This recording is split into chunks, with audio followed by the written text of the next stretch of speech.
Welcome to the Brilliant Board Review Podcast, your trusted source for high-yield board prep, CME, and the latest in clinical medicine. Now let's talk about Rivaroxaban in peripheral artery disease after revascularization.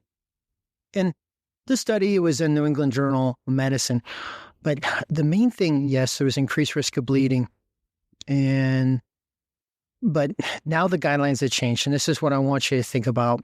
Instead of the study, the guidelines for management of lower extremity peripheral artery disease recommends low-dose Rivaroxaban in addition to aspirin to decrease the risk for major adverse cardiovascular events, MACE, and major adverse limb events in patients with symptomatic peripheral artery disease who are not increased risk for bleeding. Now, how do you know they're going to have an increased risk for bleeding? God only knows.